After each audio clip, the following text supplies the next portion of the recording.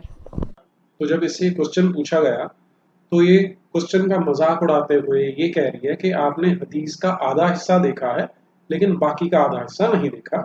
इसका पहला रीजन इसने दिया है। दूसरा ये कह रही है कि अगर एक तरफ ये हदीस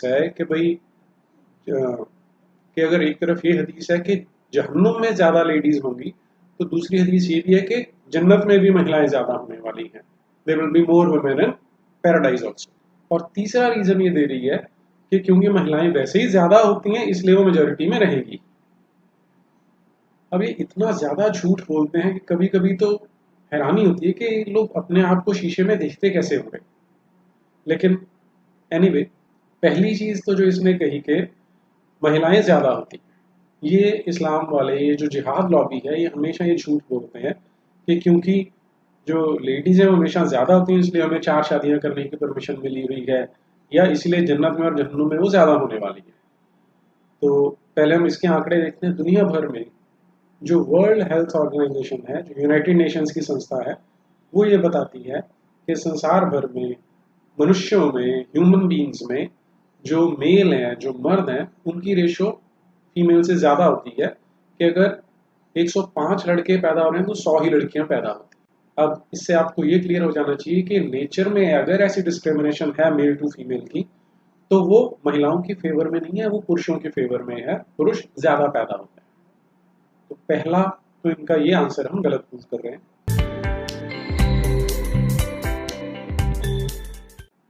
दूसरा इनका कहना है कि उन्होंने कहा कि जन्नत में भी ज्यादा होंगी और जहन्नुम में भी ज्यादा होंगी, कि इस तरह की 2 हदीस है। हालांकि मुझे दूसरी हदीस दिखाई नहीं दी, लेकिन अगर ऐसा है तो इसका अर्थ ये हुआ कि जो अरेबिया का पैगंबर मोहम्मद था वो ऐसी बातें बताता था जो कि वैसे ही अंडरस्टूड थी कि ऐसा तो होना ही है। तीसरा इसने कहा कि आपने हदीस का आधा हिस्सा पेश किया है, बाकी का आधा हिस्सा पेश नहीं किया। आप देखते तो उसमें उन्होंने बड़ी अच्छी बात बताई हुई है। तो आइए हम अब इस हदीस को चेक करते हैं कि हदीस क्या कहती है। यहाँ मैं एक खुशखबरी दे दूं, पहले हमारे देश में हिंदी में ये हदीसें नहीं मिला करती थी। अब इन्होंने कुछ छाप दी है तो मुझे भी बाई चांस मिल गई है। जिन लोगों को हदीस नहीं पता क्या होती है तो उन्हें मैं बता दूं कि अरेबिया में एक बिजनेसमैन था मोहम्मद बिन अब्दुल्ला नाम का, जिसने इस्लाम नाम का मजहब शुरू किया था। उसने जो बातें कही, जो उसने बिहेवियर किया, इन रिपोर्ट्स को हदीस कहा जाता है। और वैसे तो सुन्नियों के लिए और शियाओं के लिए टोटल मिला लें तो लगभग 300 के करीब किताबें मिलती हैं जिन्हें हदीस कहा जाता है। लेकिन इनमें से सुन्नियों के लिए 6 हैं जिनको ऑथेंटिक माना जाता है, जिनको सही माना जाता है। इन्हें सिहा सित्ता कहते हैं। और इन 6 में से भी जो सबसे ऑथेंटिक मानी जाती है वो है सही बुखारी या हदीस बुखारी। अब मैं इसी में से जो सबसे ऑथेंटिक इनकी हदीस है उसमें से कोट करता हूँ क्या लिखा है। ये पेज नंबर 418, हदीस नंबर 1520। हजरत उसामा कहते हैं कि हजरत मोहम्मद रसूलुल्लाह सल्लल्लाहु अलैहि वसल्लम ने फरमाया मैं जन्नत के दरवाजे पर खड़ा हुआ तो मैंने जन्नत में दाखिल होने वाले अक्सर लोग मिस्कीन ही देखे, और दोज़ख के दरवाजे पर जब खड़ा हुआ तो वहां भी अक्सर दाखिल होने वाली औरतें देखी। तो हदीस बड़ी क्लियर है कि जो जन्नत में दाखिल हो रहे हैं वो मिस्कीन हैं, यानी गरीब लोग हैं, पुअर लोग हैं, और जो जहन्नुम में दाखिल हो रही हैं वो महिलाएं हैं, वो औरतें। तो हदीस बड़ी क्लियर है, दो पार्ट्स हैं कि जन्नत में जाने वाले गरीब लोग हैं और जहन्नुम में जाने वाली औरतें हैं। जो ये आपको बताने की कोशिश कर रही थी कि आपने सेकंड पार्ट नहीं देखा, तो ये सेकंड पार्ट है। लेकिन ये जिहाद लॉबी वाले जो मोस्टली प्रोपेगेंडिस्ट हैं वो ये बोल देते हैं कि ट्रांसलेशन गलत हुआ है हिंदी में। हम इसको इंग्लिश में चेक कर लेते हैं, क्या बताते हैं वो। ये जो रेफरेंस है मैं सही बुखारी में से ही ले रहा हूँ, volume 7, book number 62, number 124, narrated Usama. The Prophet said, I stood at the gate of paradise and saw that the majority of the people who entered it were the poor, while the wealthy were stopped at the gate for the accounts. But the companions of the fire were ordered to be taken to the fire. Then I stood at the gate of the fire and saw that the majority of those who entered it were women. तो जो English में हदीस है वो भी बिल्कुल clear है कि जो जहन्नुम में जाने वाली हैं वो औरतें हैं, और जो जन्नत में जाने वाले हैं वो ज्यादा गरीब लोग हैं।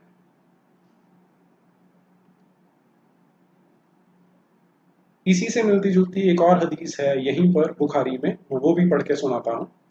Volume 4, book 54, number 464, narrated Imran bin Hussain. The Prophet said, I looked at paradise and found poor people forming the majority of its inhabitants, and I looked at hell and saw that the majority of its inhabitants were women.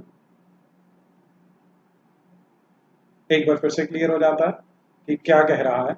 एक और हदीस है ऐसी ही, volume number 1, book number 6, number 301, narrated Abu Sa'id al-Khudri. Once Allah's apostle went out to the musalla to offer the prayer of Eid al-Zuha or al-Fitr prayer.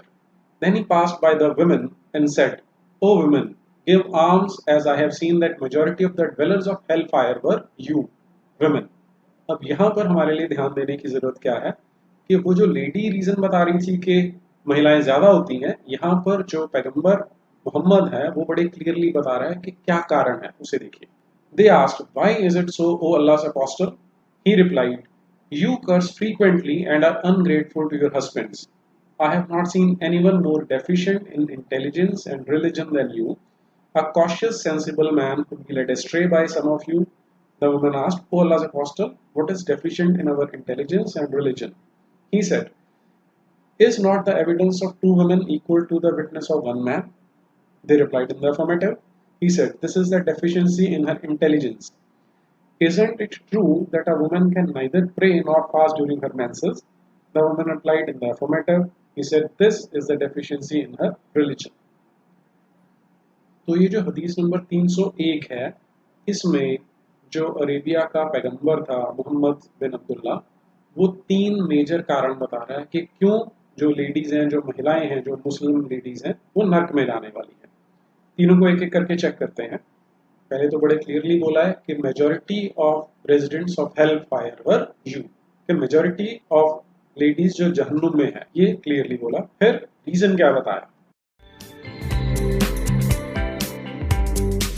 पहला reason, you curse your husband, you curse frequently and are ungrateful to your husband, क्योंकि तुम बार बार लानत भेजती हो और जो अपना पति है उसका एहसान नहीं मानती, इसलिए तुम नर्क में जाने वाली हो। दूसरा रीजन देखते हैं, I have not seen anyone more deficient in intelligence and religion than you, कि ना तो तुम्हें अकल पूरी है और ना ही तुम्हारे पास मजहब पूरा है, इसलिए भी तुम नर्क में जाने वाली हो। और तीसरा कारण, a cautious sensible man can be led astray by you, कि एक बिल्कुल सावधान रहने वाला समझदार आदमी भी, समझदार मर्द भी तुम्हारे चक्कर में इधर उधर भटक सकता है। तो ये 3 मेजर कारण पैगंबर हजरत मोहम्मद सल्लल्लाहु अलैहि वसल्लम बताते हैं कि क्यों महिलाएं जो मुसलमान लेडीज हैं वो नर्क में क्यों ज्यादा रहने वाली हैं। अब ये लगता है मदीना की लेडीज भी जल्दी मानती नहीं थी, तो उन्होंने पूछ ही लिया कि आप किस बेसिस पे बोल रहे हो कि हमारी इंटेलिजेंस हमारी अकल कम है और हमारा मजहब भी कम है। तो जो ये अरेबियन पैगंबर है मोहम्मद, वो क्या आंसर देते हैं वो भी सुनिए जरा। Is not the evidence of two women equal to witness of one man? कि ऐसा नहीं है, अब तुम्हें तो पता ही है कि जब गवाही देनी होती है तो एक मर्द की गवाही का मुकाबला दो औरतों के साथ किया जाता है। कि अगर गवाही देनी हो, एक मर्द ना मिले तो कम से कम दो औरतें होनी चाहिए, तब उनकी गवाही मानी जाएगी। तो ये अपने आप में एक इंडिकेशन है कि तुम्हारा दिमाग कम होता है। और दूसरी चीज कि जब तुम्हें मासिक धर्म चल रहा होता है, जब तुम्हारे महीने के वो दिन आते हैं जिन्हें माहवारी कहा जाता है, तो तुम्हें नमाज नहीं पढ़ने दी जाती। तो इससे पता लग जाता है कि तुम्हारा मजहब भी कम है, उसमें भी तुम कमजोर। तो ये रीजन है जिसके कारण के जो मुसलमान लेडीज हैं, जो मुसलमान औरतें हैं, वो जहन्नुम में ज्यादा मिलेंगी, जहन्नुम में मेजॉरिटी में दिखाई देगी। अब यहाँ पे ये जो रीजन बताया गया है, इसको हम सर्कुलर रीजन बोल सकते हैं। आप इसको ऐसे सोच के देखें कि किसने कहा कि जो लेडीज हैं अगर दो विटनेस होगी तभी वो एक मर्द के बराबर मानी जाएंगी? ये अल्लाह का हुक्म है।